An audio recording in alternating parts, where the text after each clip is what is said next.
India में अब तक बुलेट ट्रेन क्यों नहीं आई? वाकई में आपको यकीन नहीं होगा, लेकिन 300 किलोमीटर प्रति घंटे की रफ्तार से चलने वाली पहली बुलेट ट्रेन जापान में 1964 में चली थी, आज से 58 साल पहले। इसके बाद फ्रांस ने अपनी पहली बुलेट ट्रेन 1981 में चलाई। 1938 में ब्रिटेन ने अपने देश में पहली बुलेट ट्रेन को लॉन्च किया। इसी तरह अमेरिका वासियों ने 1969 में बुलेट ट्रेन की सवारी की। इसके बाद साउथ कोरिया ने 2004 में बुलेट ट्रेन के मामले में बाजी मार ली। यहाँ तक कि चीन भी बहुत पहले ये कर चुका। लेकिन अब तक भारत में बुलेट ट्रेन क्यों नहीं आई? क्यों भारत बुलेट ट्रेन के मामले में अभी तक पीछे? आज 2022 का ये भारत ऐसा भारत है जहां पर नेचुरल रिसोर्सेज की कमी है, ना पैसों की ना इंफ्रास्ट्रक्चर की, लेकिन उसके बाद भी भारत में अब तक बुलेट ट्रेन क्यों नहीं आई? ज्यादा पुरानी बात नहीं है, चीन ने अपने देश में बुलेट ट्रेन को लॉन्च किया, लेकिन आपको जानकर हैरानी होगी कि इतने कम वक्त में चीन ने 20,000 किलोमीटर का एक लंबा बुलेट ट्रेन नेटवर्क बना लिया। बुलेट ट्रेन के मामले में अगर आप भारत को छोड़ दें तो भारत के अलावा आज अन्य देशों में बुलेट ट्रेन सामान्य सी बात हो गई है। इन देशों में आज रोजमर्रा के कामों के लिए लोग बुलेट ट्रेन की सवारी करते हैं, लेकिन आज भी भारतीयों के लिए ये एक बहुत बड़ा सपना है। आइए जानने की कोशिश करते हैं कि आखिर भारत इस मामले में क्यों पीछे रह गया। दोस्तों, बुलेट ट्रेन को चलाने के लिए खास तरह की पटरियों की जरूरत होती है, क्योंकि बुलेट ट्रेन 300 किलोमीटर प्रति घंटे की रफ्तार से दौड़ती है। लेकिन आज तक भारत में इस तरह की कोई भी पटरियां नहीं बिछाई गई हैं जो 300 किलोमीटर की रफ्तार से चलने वाली ट्रेन के बोझ को सहन कर सके। भारत का जितना भी रेल नेटवर्क है, जितनी भी पटरियां हैं, ये सभी की सभी 200 किलोमीटर प्रति घंटे से चलने वाली ट्रेनों के हिसाब से बनाई गई थी, और वो भी भारतीयों ने नहीं बल्कि अंग्रेजी सरकार ने जो बनाई थी उसका काफी हिस्सा आज भी यूज हो रहा है। लेकिन अब सवाल ये उठता है कि बुलेट ट्रेन की पटरियों को आखिर क्यों नहीं बिछाया जा सका? इसमें कौन सा बड़ा चैलेंज है? असल में दोस्तों, ये पूरा मामला खर्चे पर आकर रुक जाता है। बुलेट ट्रेन के 1 किलोमीटर के ट्रैक को तैयार करने में पूरे 120 करोड़ रुपए का खर्च आता है। जी हाँ, पूरे 120 करोड़। वहीं 1 किलोमीटर के नॉर्मल ट्रैक को तैयार करने में 8 करोड़ रुपए का खर्च आता है महज। हाल ही में मुंबई से अहमदाबाद के बीच बुलेट ट्रेन का रूट बनाया जा रहा है। आपको हैरानी होगी कि इससे 508 किलोमीटर के ट्रैक को बिछाने के लिए पूरे 1 लाख करोड़ रुपए खर्च किए जा चुके हैं। लेकिन यहाँ पर भारत ने इस बुलेट ट्रेन के रूट को बनाने के लिए जापान से कर्जा लिया है। कर्जे में डूबा हुआ है देश, सच्चाई ये है। लेकिन फिर सवाल ये उठता है कि क्या भारत सरकार के पास बुलेट ट्रेन के प्रोजेक्ट के लिए पैसे नहीं? असल में दोस्तों, भारत सरकार लंबे समय से एक ही रणनीति पर काम करती आई है।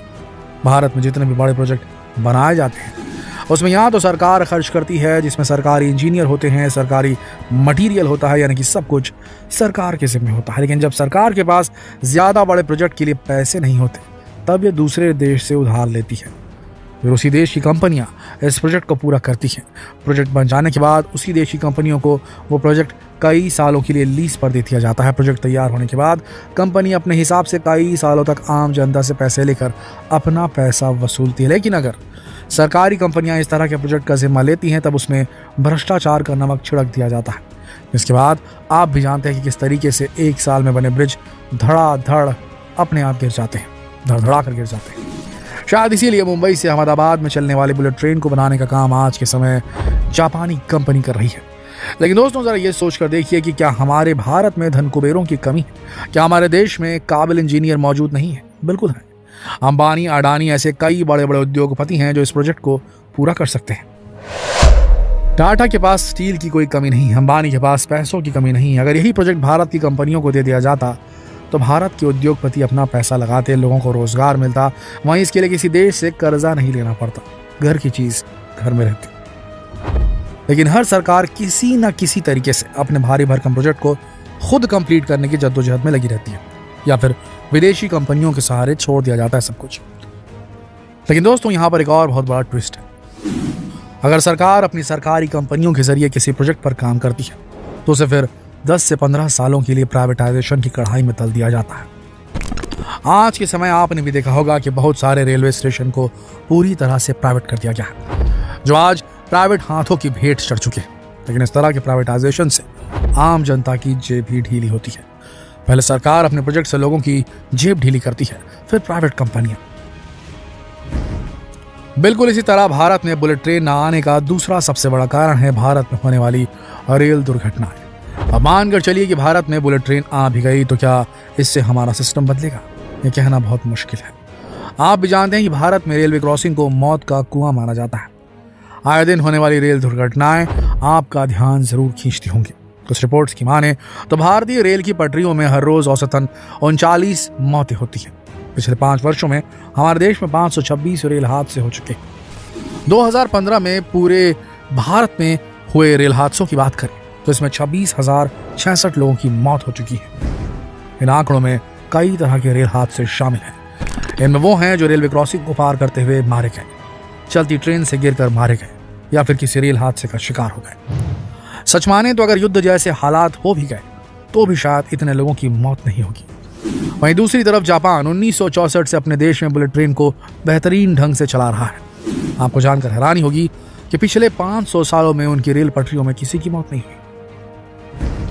इन आंकड़ों को देखने के बाद आप खुद ही समझ सकते हैं कि आजादी के 70 साल बाद भी हमारी भारतीय रेलवे कितनी पीछे है।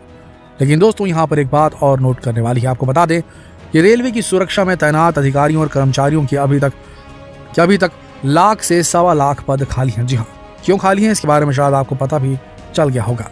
हाल ही में रेलवे की नियुक्ति को लेकर बिहार राज्य में छात्रों के द्वारा किए गए हिंसक आंदोलन की वजह से आज पूरा का पूरा बिहार इस आंदोलन की आग में चल रहा है। अब आप सोच कर देखिए कि ऐसे में आखिर भारत में कैसे बुलेट ट्रेन चलाई जाएगी। जब 300 किलोमीटर प्रति घंटे की रफ्तार से कोई ट्रेन रेलवे क्रॉसिंग को पार करेगी तो पता नहीं इसमें कितने लोग इसकी भेंट चढ़ जाएंगे। आज भारत में सामान्य ट्रेनें खस्ता हालत में चल रही हैं तो बुलेट ट्रेन बहुत दूर की बात है। इसका सबसे बड़ा उदाहरण है भारत की गतिमान एक्सप्रेस। 2016 में आगरा से दिल्ली के बीच गतिमान एक्सप्रेस की शुरुआत हुई थी। कहा जा रहा था कि भारत की सबसे तेज दौड़ने वाली एक्सप्रेस ट्रेन। दावा यह किया गया कि 188 किलोमीटर की दूरी को ये 1 घंटे 40 मिनट में पूरा करेगी। लेकिन कुछ आंकड़े ये बताते हैं कि इसके 10 ट्रिप में से इसके 3 ट्रिप हमेशा देरी से चलते हैं। औसतन ये ट्रेन 11 मिनट लेट चलने लगी है। लेकिन वहीं अगर जापान में कोई ट्रेन लेट हो जाती है तो आपको जानकर हैरानी होगी कि वहाँ के लिए पूरे देश की खबर बन जाती है। अगर कोई ट्रेन ड्राइवर की गलती की वजह से लेट हो जाती है तो जापान का ट्रेन ड्राइवर बाकायदा उतरकर हर एक यात्री से माफ़ी मांगता है। इतना समझ लीजिए कि यहाँ पर सिर्फ तकनीक की बात नहीं, यहाँ पर संस्कार और अनुशासन को भी बखूबी निभाया जा रहा है। लेकिन दोस्तों, भारत में बुलेट ट्रेन न आने का एक और भी कारण है, वो ये भारत की राजनीति। हर 5 साल बाद एक राजनीतिक पार्टी अपने चुनावी मैनिफेस्टो में धार्मिक मुद्दों को उठाकर वोट खींचती है, जिसके बाद उन्हीं में से एक नेता भारत की राजगद्दी पर सवार हो जाता है। जिसके बाद डेवलपमेंट के काम ना करके धार्मिक मुद्दों पर काम किए जाते हैं। धर्म के नाम पर लोगों को आपस में बांटा जाता है। 5 सालों तक बस यही होता रहता है। लेकिन अगर सरकार इन सारी चीजों को दरकिनार करके सिर्फ डेवलपमेंट पर काम करे तो यकीन मानिए भारत के लिए बुलेट ट्रेन बनाना और उसे चलाना कोई बड़ी बात नहीं। भारत में ऐसी कई बड़ी बड़ी कंपनियां हैं जो इस काम को बखूबी कर सकती हैं। टाटा जैसी बड़ी कंपनी को भारत के एक हिस्से में बुलेट ट्रेन बनाने और उसे चलाने का काम दे दिया जा सकता है। रिलायंस कंपनी को भारत के दूसरे हिस्से में बुलेट ट्रेन बनाने का काम दिया जा सकता है।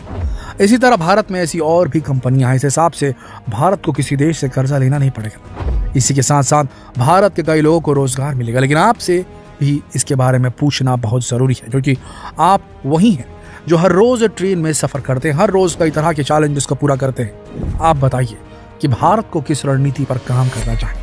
कमेंट बॉक्स आपके के लिए है, तो जितना हो सके कमेंट करें और ये सवाल दूसरे भारतवासियों से पूछने के लिए इस वीडियो को शेयर करें फेसबुक पर, व्हाट्सएप पर, यूट्यूब पर।